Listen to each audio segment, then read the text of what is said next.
But today, we are talking about Mafia mansions, the real-life gangster homes, and the values therein. Oh, yeah.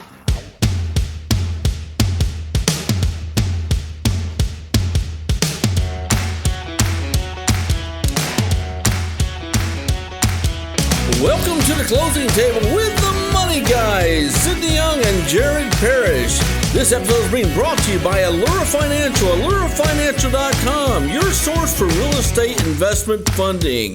Now, presenting the Money Guys. All right. Welcome to the closing table, Money Guys. My name is Sidney Young. And Jared Parrish. The Money Guys. We got Yo Money. This show is being brought to you, as you can see, by Allure Financial, AllureFinancial.com. Check it out, man. We got some stuff planned for you. Before we can go there, we broadcast live in downtown Houston, Texas. You can kind of see the background back there. Cars going by, people. We don't put up like a little backdrop and make fake squirrels. Okay, send the first set of squirrels by. Make the bird chirp. Yeah. No Zoom background on this. No one. Zoom. But anyway, and just so you know, it's like extremely hot already. Houston is already like... It's not even August yet. Dude, it's bad. I don't know what's going to happen because it is like 100 degrees every freaking day now. And I don't know. And if it doesn't hit 100 degrees, the heat index is at least over 100 degrees. Man. I think this past weekend we got up to like 105 on the heat index. That's what I'm talking about, man. And it's not that dry heat like you got in Arizona. This is the humid. It's moist. So it's moist. We have to deal. We have to deal with it. And we are. You know why we deal with it? Because we're indoors. My heart goes out. Those people got to work out in the heat every day because that's a tough one, man. Amen to that. Yeah, it's a tough one out there. Stay hydrated. Stay hydrated. Stay also, moist. I also want to bring up something. If you are looking to contact real estate investors, go to expresswholesaleproperty.com, sign up, and let's get you some investor links or email addresses, things like that. Talk to them about your properties. Yeah, and if you have signed up on Express Wholesale Property, the site where we're still working on new functionality. We've got a lot of upgrades to come. It's still going to be a free website for everyone to go into, network with real estate investors. It's going to be a great place for wholesalers to find that buyer and not have to pay a middleman in order to do it. So it's active but under construction. Correct. Yeah. So it's like a highway with a flag guy. Yeah. It's constantly improving. You know, and speaking of constantly improving, earlier today I said, what are we doing the show about today? And Jared said, well, make a suggestion. So I did. And I'll be honest with you, I don't remember what suggestion I made, but he's like said, Gotta love it. So this way, he forgot that, so now you get the natural reaction, as you typically get from Mr. Sidney Young. It was the idea of reselling toilet paper? Not quite. Oh, okay. Never mind. Okay. Very close. All right. But today, we are talking about Mafia mansions, the real-life gangster homes. Oh. And the values therein. Oh yeah. I want me a gangster. So home. think about everyone out there. Could you imagine buying a home that was owned or even built by a mafia kingpin? The first thing I would do, X-ray the walls. X-ray the wall. Yeah. Because they might have some money behind that sheetrock. Yeah, that would be an interesting demo for sure. All right, starting out. So when your rehab guy comes to work the very next day driving a Bugatti, yesterday you were in a 77 truck. What happened? It was funny, some of th's homes. It's not going to be in the article that I read, but some of the, I'm kind of a documentary geek, and a lot of them they would have multiple crews building it. Because they didn't want this crew to know about this hidden passage, or they didn't want, so they would bring in multiple crews on different portions of the build. Oh, so these are like custom built homes by mafia people. Yeah, all these homes were actually custom built by the mob kingpins that we're going to be discussing today. Oh, interesting. Wow. So like you, don't get too excited. You fucking scare me over here. You as a builder, would you be scared to take on that contract? Well, all right, there was a movie in the early 90s called Clerks, or mid-90s called Clerks. Clerks, okay. And someone brought that up. They were talking about the the risk of taking on jobs like that. It's like, well, you know who the guy is. It's not like it's a secret. I mean, back then, I mean, mom guys, I mean, they were celebrities. And so if you go on and take the job, I think you're accepting the risk. Can you refuse the job? I would assume you could. No. Bobby, you're going now, to build my house. If someone said, hey, I want this guy dead, will you do it? No, you couldn't turn that job down. But if they say, hey, I want to build a house, and you go, no, I don't feel comfortable doing that, they're going to go to the next guy. It's not like there's any hidden secrets there. Yeah, okay, you talk. Yeah, but just don't disrespect. Don't ever go against the family. So today we are going to tour the KingPin cribs of major mobsters. All right. Built from ill-gotten gains, the infamous estates of history's most prolific mafia kingpins are seriously extravagant and dripping in luxury. From Al Capone's plush Miami mansion to Vincent Palermo's Houston hideaway, let's take a tour around these most fascinating mobster homes. Some ones here in Houston. Yeah, there's actually a couple in Texas, so I thought that was kind of cool. Yeah. All right, let's roll with it. So first one on the list, we've got Benny Binion. Oh, Benny. He owes me $20. Now, do you remember Binion's Casino in Vegas? Yeah, there was a Binion. It was one of the early. Okay. Yeah, it was one of the earlier casinos. So Lester Benny Binion, is perhaps the most notorious mobster that Texas has ever seen. The gambling icon created a criminal empire that spent some 4 decades running casinos across Las Vegas. Texas-born Gangster began his career in Dallas, managing illegal lotteries before expanding to the gambling capital of the world. When he wasn't presiding over his kingdom, the Kingpin liked to lie low in Fincastle, a remote estate in Athens, Texas, located around 90-minute drive from Dallas. The ultra-private estate spans 1,300 acres. Wow. It features 3 cabin-style homes, dense woodlands, and plenty of lakes. The perfect hidden home for a criminal to carry out a cemetery. Yeah, right? It's probably unmarked. Cemetery is probably unmarked. See, there's money somewhere out there. I would think so, too. It's like looking at Pablo Escobar. I mean, he buried millions. I mean, think about all the millions of dollars that Pablo Escobar buried that was either deteriorated because it was buried in the ground, water, or even by bugs or rodents. Let's say you found money like that today. You couldn't even do anything with it. Why not? Because it's half-eaten, is molded. I mean, yeah. If it was moldy, eaten, by bugs or rodents or something, yeah, you really couldn't do anything. You take the bank. Hey, I got like $3 billion out there. I'd like to see if I can cash in for regular dollars. Can you help me? Pennies, please. I know, right? All ones. I want to exchange it for all ones. We're gonna hit up the strip club this weekend. Gonna make it rain. Make it rain. Make it flood. So now, Athens, Texas. I mean, it's not a hotbed of activity. Yeah. There's not a lot of commerce out there. There's a reason that this guy wanted to live out there. So the value of it, I mean, you wouldn't imagine this to be like something in California or something like that. But in 2019, this estate did sell for $12 million. But I mean, keep in mind, this is almost 1,400 acres and a massive house to boot. So $12 million. Wow. I think they got a pretty good deal. I think they do too, especially when they dug up the $12 million and paid for it. Right? I mean, they don't really disclose everything that they found in these homes or any of the other things. But you could just imagine the memorabilia from the old Binion's Casino or different things like that, or just knowing that it was a mob boss in general. Yeah. So I thought that was cool. Next on the list, you're going to like this one, Al Capone. Al Capone. Yes. So his Miami mansion, located at 93 Palm Avenue, Miami Beach, Florida. Al Capone, give you a little backstory to him, just in case everyone doesn't know who he is. Al Capone, the boss of the Chicago outfit, otherwise known as the South Side Gang, made most of his money bootlegging booze. Thank you, Prohibition, for making him a millionaire. Based in the Windy City, Capone had a habit of leaving town to avoid both enemies and the cops, and at his height of power in 1928, he bought a spectacular villa. Because he's just getting out of Alcatraz. No. He bought it prior to that. He bought it before he went to Alcatraz, and then he was let out. But let me get to that. So he bought it on Palm Island and Miami's South Beach. Capone was released from Alcatraz in 1939, so he bought it in 28. He was released in 1939, seriously ill with late-stage syphilis. That's actually what he died from. Syphilis. Syphilis. Isn't that an STD? It is an STD. Oh. So he was getting some, stinky crack. But he spent the last years of his life with his devoted wife, May, in the Miami mansion where he died in 1947. The mansion has been on the market since 2018.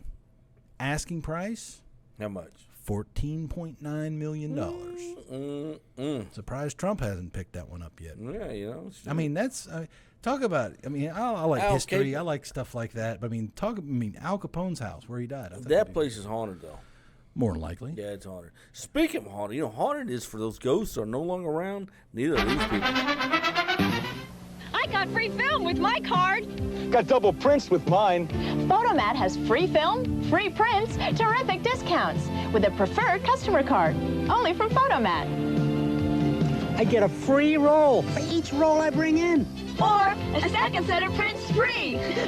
Bring your holiday film to Photomat for quality prints and big savings the moment you sign up for your preferred customer card. When it's gotta be right, you know it's Photomat. Can't CPR the dead. They're gone. They're gone. No bueno, no more. We're talking about mafia houses. Mafia mansions. Mansions. And the estates. mansions. The high end. But I don't think that they raise their pinky when they do. No, I don't think they were raise that their kind of guns. class. Yes. Ooh. Okay. So Who got? next on the list, Bugsy Siegel. Oh, we all know him. Yes, Bugsy Siegel. Now his beautiful estate is located at 810 North Linden Drive in Beverly Hills, California. Oh, he's a showboat, wasn't he? Yeah, so Benjamin Bugsy Siegel had a fearsome reputation and was one of the founders of Murder Incorporated, which acted as the enforcement arm of the Jewish mob and Italian-American mafia during the 1930s and 40s. Siegel was a bootlegger during the Prohibition era. Once again, Prohibition making millions for people. Then he got into gambling, moving to California in the late 1930s, where he built his large mansion, located in the exclusive LA neighborhood of Holmby Hills, constructed in 1938 with the proceeds of his many crimes. Sitting on a total of 1.8 acres, the house has 5 bedrooms, an enormous living room, oak-paneled library, imposing dining room, and a spacious home cinema. He was a bootlegger. He's a bootlegger. Now, why do they call it bootlegger? Because you don't put the liquor in the boot. I don't know. He might have been. Yeah, that may have been one of the ways. Should have been like, a champagne glass legger. Mm-hmm. But ultimately, it was just illegal booze because the U.S. government figured that, hey, we're going to protect you. Hey, So we're booze gonna not let you was the mafia deal back in that day. Oh yeah, back then that's because any type of prohibition, whether it be guns. Well, yeah, guns or drugs or alcohol. All it really does is create Opportunities for those that are willing to go to it jail. creates this black market for everything. Yeah. And it made these guys millions. So anyway, now the home is currently on the market for a mere $2 million. That's it? Now I thought that was a little weird, being in the exclusive Holmby Hills and Beverly Hills. Yeah, exactly. And 1.8 acres. That seemed to be a little low, but apparently there's just kind of a backstory that maybe a lot of people aren't really comfortable with. I'd be okay buying a gangster's home. What's the backstory? I ain't doing haunted stuff. Well, Bugsy Siegel, man. Oh, okay. Ooh. Yeah. Now, this is not the home he died in. He actually died in his girlfriend's house. That's when they put the hit out on him. So he died because he was running. I cannot remember the casino in Vegas, but he was running the casino in Vegas for the mob, and so the mob was skimming on the from the take from the casino, and he was skimming the skim. The scammers were they scamming caught the him. scammers. Yeah. Say, Bugsy, man, we're a little short. Oh, Know, right? Next on the list, we have Albert Anastasia. Excuse me. Sorry. Got a tickle in the throat. There you Oh, go. yeah. Albert Anastasia, located at 75 Bluff Road, Fort Lee, New Jersey. The Lord High Executioner, which is what he was known as, of the terrifying Murder Incorporated, same one that Bugsy Siegel was in, and the boss of what would become the Gambino crime family. Albert Anastasia was as ruthless as they come. The psychopathic mafia leader is thought to have masterminded the murders of hundreds of people, making him one of the most notorious criminals in history. Didn't he find death row records? No, different cat. Oh, never mind. Anastasia lived in this Spanish-style New Jersey property from 1947 until his death in 1957. The Fort Lee home, which is located across the Hudson River from Manhattan, has a total of 25 rooms and sits on 1.3 acres. $2 million. Beautiful. No, it actually sold at auction. They took this one to auction, sold at auction for $6.9 million. Oh my God. $6.9 million? Yep. Pretty Now, good. I thought that was, I mean, that's getting high up there in price. I mean, it's sitting on almost 2 acres. Yeah. I mean, 25 bedrooms. I mean, probably prime for some entertainment. You know. Say, guess who died in this room? Yeah. Good night, y'all. Oh, man, funny. Next on the list, we have Pete Corrado, also known as Machine Gun Pete. Oh, not Machine Gun Pete. Machine Gun Pete. Now, this is from the Detroit Mafia. He used to play in 38 Special. Something like that. So, located at 700 Avondale, Grosse Pointe, Michigan, one of the first members of the Detroit Outfit, or Detroit Partnership, the Midwestern city's most active mafia organization. He headed the Corrado clan offshoot from 1931 until his death from a heart attack in 1957. The mafioso lived in a 7,481 square foot mansion in Middlesex Road in That's Grosse not Pointe too big Park. for a mansion. No, I think it's nice. It's beautiful. Yeah. It's very, very good square foot. Yeah. So, I don't really get back to where I was at. Given that this was a mob home, the property has several hidden spaces where he presumably hid his machine guns and other weapons. Adding to the mafia allure, a series of tunnels ran under the house, one of which connects to the mansion across the road that was once owned by the Detroit outfit boss, Anthony Zarelli. We've heard that name before. Eventually purchased, so this is all in the 1930s and 40s, right? So they sold the home to the former Detroit Tigers baseball star, Kirk Gibson, in 1997. Guess how much? 6.3. Actually, you're really close. Just move the decimal. $665,000. Oh, that's it? That's it. Apparently, Detroit real estate ain't doing too good. You know, one thing that's missing all these, aren't they supposed to, like the mafia people, supposed to build a room where they take you and beat you and no one can hear it? I probably had one. Oh. Also known as the garage. Yep. Yeah, you know. Yeah. Shut them up. They ain't sophisticated like us Texans down here. Go and take them behind the barn. Take them out there behind the barn and talk to them. Yeah, but then so Kirk Gibson bought it in '97 for $665, and then he sold it at auction in 2015 for $715,000. So massive house, good deal, overlooking the lake. I mean, out in Detroit. If you're interested, they might want to sell it again. Maybe it's haunted. So next one, we've got Carmine Agnello. Okay. Carmine, you take care of that problem for me? Yeah, I took care of it. Oh. It is what it is. Located at 6 Birch Hill Court, Old Westbury, New York. Part of the New York's Gambino crime family, Carmine the Bull Agnello married the Don's daughter, Victoria Gotti, John Gotti's daughter, in 1984. The couple moved into the 5-bedroom mansion in Long Island Village, of Westbury, New York, in 1989, where they lived with their 3 sons, Carmine Jr., John, and Frank. In 2008, it was listed for a pricey $3.5 million. So, what's the relationship between Carmine and John Gotti? Carmine was his son-in-law. Okay. But he was in the mafia prior to getting married to John Gotti's daughter. Yes. Ah, And that's probably you how. have my blessings, Carmine. That's probably how he got the nod. It's like, all right, you're a made man. You're good. I trust you. Yeah. So they listed it for pricey $3.5 million. The following year, the house was threatened with foreclosure when Gotti fell into arrears with her mortgage repayment. Since then, it has been listed and taken off. Fell into a what? Arrears. Pull her out of there.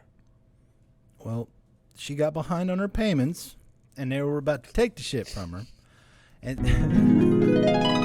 since then, it's been listed and taken off the market 7 times. Oh, wow. Now, this home was also featured on the TV show. Reality show. The reality show in the early 2000s, Growing Up Gotti. So yeah. that was actually filmed in this house. With the spoiled kids. Yeah, very, very, very, very, very, very, very spoiled. So we've got one more. My Speaking of personal spoiled, favorite. If this company would have stayed spoiled, they'd still be here. We'll be right back. Hi, I just want to make a deposit. You have your account number? Right here. Lean forward, please.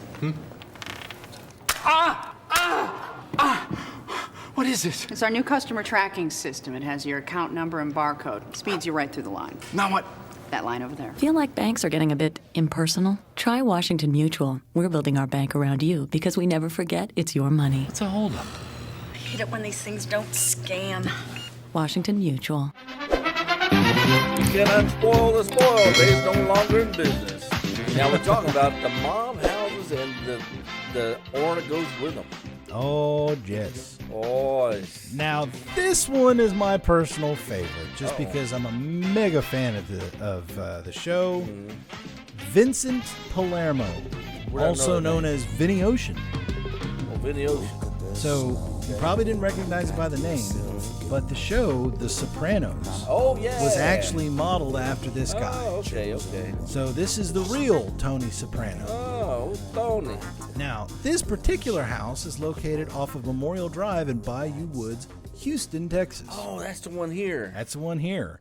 So the mobster turned FBI informant, Vincent Palermo, a.k.a. Vinny Ocean, was the de facto boss of the New Jersey's DeCavalcanti family, inspiring the character of Tony Soprano in the award-winning HBO series. I wonder why they didn't film it here. Well, because that was based on his time in New Jersey. Oh, okay.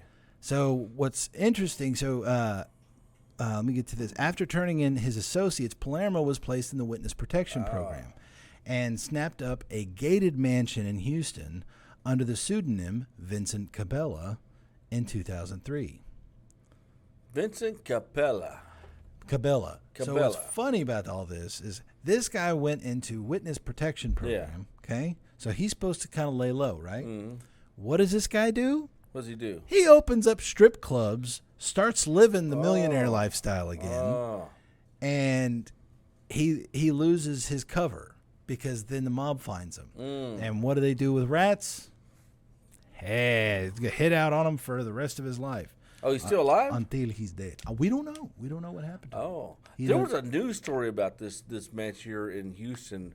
It was just this year. I forgot what it was all about. Mm-hmm. But, yeah, off Memorial Drive, which is a very extremely pricey area here in Houston. Wow. Yeah. Man, who lives next now, door? the when I was reading this article and I was looking it all up, and I was like, okay, cool, Mafia Mansions. Mm-hmm. I was thinking we were going to be talking about his home in New Jersey, which at the time, I mean, it was pretty extravagant, real pretty and everything. But the thing is back then, they weren't supposed to live a lavish lifestyle. Yeah. They were supposed to live low key.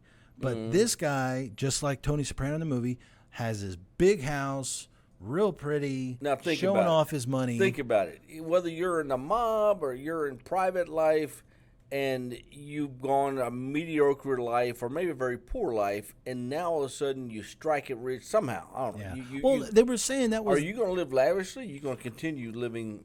You know, that's one of the reasons they said that was the downfall of the mafia in New York was when John Gotti, was in the tabloids all the time, always dressing to the nines. Yeah. He played that part. Yeah. Now, the mobsters did play that part, but behind the scenes. They had their private clubs. They would get dressed up. They would do things, but it was all private. They didn't want to live that lifestyle in public because then they're going to have to prove how they got all that money. And they're also going to pay taxes on that money. You see, Jay here, if he had like $10 million, he'd drive that same truck. Oh, yeah. Same he pickup. Would. Same T-shirt. Yeah. I'd get me a little bit of an attitude. That's just me, life, money can change people, man. Yeah. So with Vincent Cabela, which was his new name in witness protection, once he lost his cover, he had to get the hell out of town. Yeah, he's no longer in Houston. Yeah, no. So failing to sell his house in 2009 for $4 million, which is what he originally listed it for, the property, he just couldn't sell it, so he took it off listings and just stayed there. Then the property was listed again in 2015 and purchased the following year in 2016 for $2.9 million. Now, I mean, taking a look at the pictures of this house, this place is gorgeous. Is it? I mean, it's it's decorated for like a billionaire's taste. Yeah. I mean, I understand. He had money from his previous life. But He's think running about it. these strip Who was clubs. living with him? He had that big home. Who was living with him? Yeah. I believe his wife and his kids were there. Does he have 30 kids? Nope. I mean, But there's people how many that, even though, man, there's guys that live by themselves but have a 10,000 square foot How home. many freeloaders can you pack into a big ass house like that? I mean, what do you expect them to do? Go to a trailer park? It's like, oh no, this is all I need. He'd all still I be. Whitey Bulger. Whitey Bulger. Whitey kept money stashed away in that little apartment. Mm-hmm. Always paid his rent on time. Kept to himself. Went Low out to the key. beach. Very low key. Low key. Didn't do drugs. Rarely ever drank. Oh, He kept himself clean, and he didn't want any guys in his crew to do drugs. yeah. Because you could drink, that's fine, but just don't Always get paid drunk. cash for everything. Yeah, but it kept a low key lifestyle. He didn't have a big extravagant house. How did they end up finding him anyway?